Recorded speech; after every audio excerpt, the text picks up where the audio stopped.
So on Raw this past week, we pretty much got the entire Survivor Series card down. We're gonna have a women's World Championship match between Stephanie Vauquer and Nikki Bella. We're gonna get an IC Championship match between the never seen 17 John Cena and Dominic Mysterio. The rematch is gonna take place in San Diego. Of course, John Cena beat Dominic Mysterio for the championship in his hometown in Boston. Now, Dom wants the rematch in his hometown at Petco Park in San Diego, which that's a very interesting matchup. Could Dom potentially get back the championship? Could there be Judgment Day interference? Do they want John Cena entering his last match in Washington, D.C. as the Intercontinental Champion? Was this past Monday night on Raw, John Cena, Sheamus, and Rey Mysterio against the Judgment Day? Was that John Cena's last win in his professional career? Was John Cena winning the IC title in Boston his last one-on-one win of his professional career? Of course, John Cena versus Dominic Mysterio will be the last stadium show John Cena ever takes place in. And it's crazy to think about, in my opinion, when you add John Cena versus Dominic Mysterio twice here in the span of a month, along with the six-man tag team match on Raw, that John Cena technically has worked with Dominic Mysterio at this point more than anybody else this year.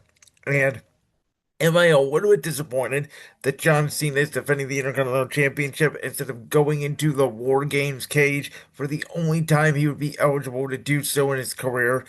Yes, but I understand the logic behind it. Obviously, you can't have John Cena being hurt going into that final match. If something were to happen inside that steel cage, it would be a complete disaster.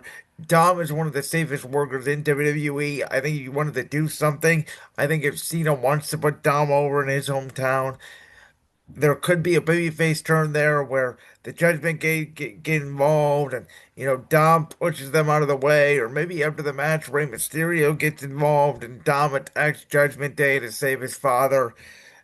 I feel like there's something that's going to go down there. It's in San Diego. It's a huge opportunity for Dominic Mysterio, who is slowly, alongside Braun Breaker, becoming the next generation of WWE superstars that are going to carry this company.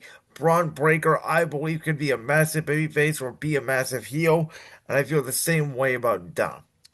But on Raw, we also got clarification for what these War Games matches are going to be. On the women's side, where you had a little bit of a tease with Charlotte Flair and Alexa Bliss. Obviously, we know Charlotte Flair and Rhea Ripley have history. Rhea Ripley defeating Charlotte Flair for the SmackDown Women's Championship at WrestleMania 39. I get it. I wish they would have drawn out this tease way more until Survivor Series, as opposed to just doing it on Raw. But you're gonna have Rhea Ripley, Charlotte Flair, Alexa Bliss, EO Sky, and while it's not official yet, it's going to be official, I would imagine, by next Monday. AJ Lee, who helped Maxine Dupree take the Women's Intercontinental Championship off of the hands of Becky Lynch, so that AJ Lee can represent the babyface side. Becky Lynch can represent the heel side in the Women's War Game match. Becky Lynch will team with her old rival Nia Jax, who is now also teamed with Lash Legend, along with the Kabuki Warriors, Asuka and Kairi Sane. When I look at this Survivor Series, obviously you got EO and Rhea Ripley and Charlotte and Alexa Bliss who have had major issues with the Kabuki Warriors. Obviously, Asuka, Kairi Sane turning on EO Sky. Rhea Ripley and EO Sky were in, that main event Evolution 2, one of the best woman matches I've ever seen. I said it earlier this year. And obviously that wanted the Naomi cash in, but now all of a sudden they're friends. I do think we could get back to Rhea Ripley and Io Sky at some point at WrestleMania down the line, where Rhea Ripley can finally get her win over the Genius of the Sky. I know a lot of people really like Io Sky. Her facial expressions just don't do it for me. I think she's one of the worst actors in the business personally. Obviously, she's made for the War Games cage, the spots that she's done in the past with the garbage can jumping off the steel cage, you know. Um, so I do think the baby faces are gonna go over here. I think that AJ Lee getting the pin on Becky Lynch, having AJ Lee finally getting the last laugh on Becky Lynch. They can sort of conclude that rivalry, conclude that feud inside the War Games cage. Makes sense. Alexa Bliss and Charlotte, in my opinion, they've been a good tag team. They've stabilized the tag team division. Maybe they want to get back to Jade Cargill as a heel versus either Bianca Belair or Charlotte Flair at WrestleMania 42 on the SmackDown side for the Women's Championship. So, Charlotte and Alexa may not be a tag team forever. I really want to see Lash Legend break out in this women's war game. She's had an impactful debut alongside Nia Jax. Her physicality, you can see superstar written all over them. She's made sporadic appearances when she was in the Fab Four for NXT on the main roster, but I like the way they debuted her. I expect her to be a physical force in that match. Also on the women's side, I like the fact they turned Nikki Bella heel. I like the fact that Nikki Bella, in sort of her last run, wants one shot at a legitimate women's world championship as opposed to the Divas championship. And the fact that right now on the Raw roster, especially without Liv Morgan, who is still obviously rehabbing, and that's always a possibility, right? Up with Morgan returning in the Royal Rumble. Maybe she doesn't win it, maybe she does. I think her, Dom, and Ray could team up against Roxanne Perez, Finn Balor, and JD McDonough down the line, even at WrestleMania. And Raquel Rodriguez has to make her choice. That could lead to a Raquel Rodriguez staying heel, turning on Liv Morgan, and we get babyface Liv Morgan against heel Raquel Rodriguez, which is something we haven't really seen on the main roster. Obviously, Raquel came in as Liv Morgan's henchman at Bad Blood 2024. So, to me, that would make sense. But I like Stephanie and Nikki, and I think Nikki works okay as a babyface. She had a bad match at Clash in Paris against Becky Lynch for the Women's Intercontinental Championship. I think she works better as a heel. I think she'll get a good match with Stephanie, who again, outside of Roxanne and Raquel, not a ton of heel people on the roster for her to face right now. She's had a little bit of an underwhelming Women's World Championship reign. You could tell the whole Women's World Championship was basically going to be under the reign of Naomi for a while, and ever since Naomi got pregnant and had to vacate that championship, it's been really a challenging time for the Women's World Championship. No fault of Stephanie Valkyrie. But then let's get to the men's War Games match. So we're gonna have obviously the Vision, which I believe this match got affected a little bit because of the Seth Rollins injury, because I think it would have been Rollins teaming with Breaker, teaming with Reed. I would imagine then Drew McIntyre and Brock Lesnar would have been on the team, and Logan Paul would have been the one to not be involved in the men's side, but because Seth Rollins got hurt and CM Punk and Logan Paul are getting into a feud, which looks like it could lead to a world championship on a Monday Night Raw down the line. I don't think it's necessarily going to happen at Saturday night's main event because of the fact that we're doing the WWE versus NXT exhibitions for that, leading into John Cena's final match, which you guys know how much I want it to be. Edge, aka Adam Copeland, even Chris Jericho making an appearance would be kind of cool.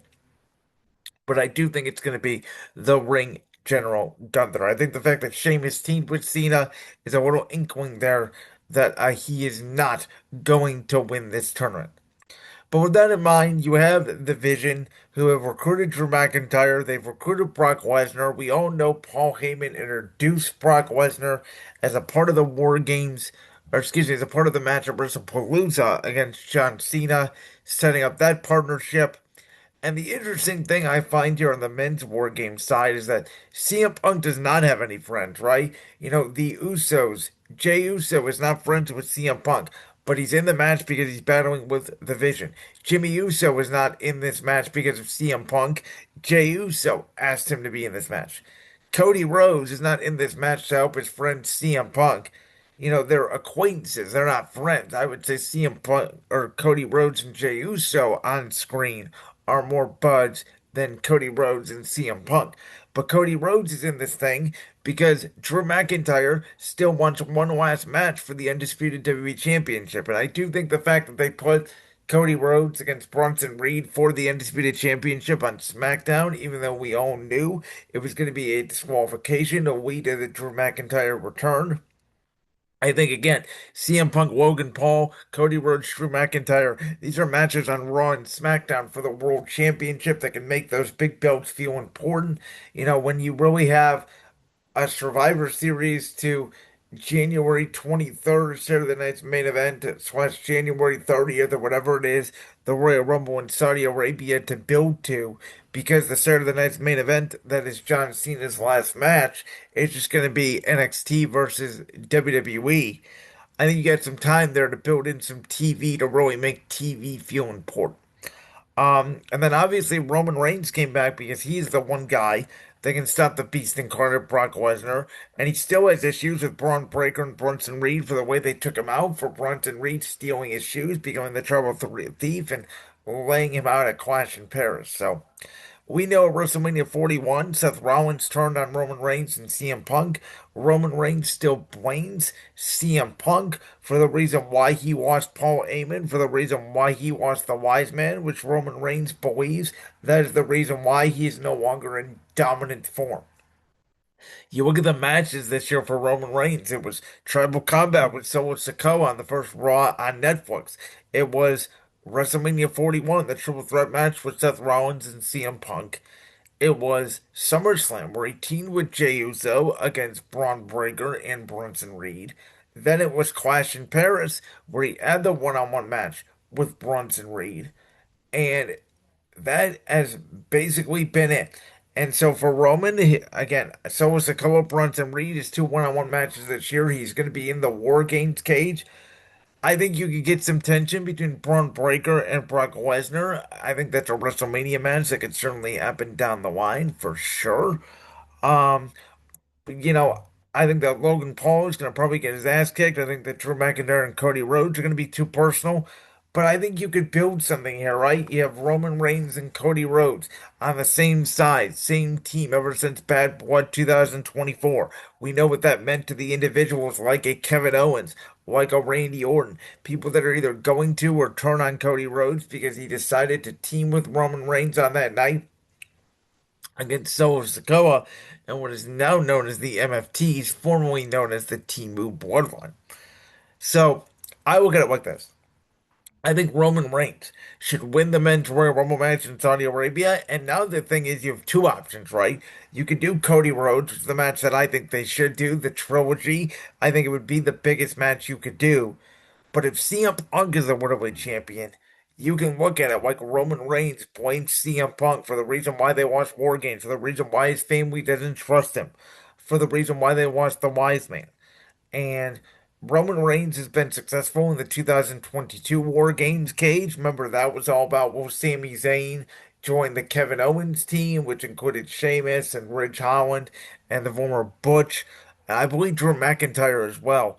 And then 2024, it was all about can Jay, Jimmy, the Bloodline trust Roman enough? And will CM Punk help Roman Reigns for one night with Paul Heyman repaying back that favor? This year, it's now Roman Reigns' turn to pay back the favor towards CM Punk, the way CM Punk did to him a year ago. And I think that's where you can build this tension. Where does Roman want to go after Cody, or does he want to go after the Second City Saint?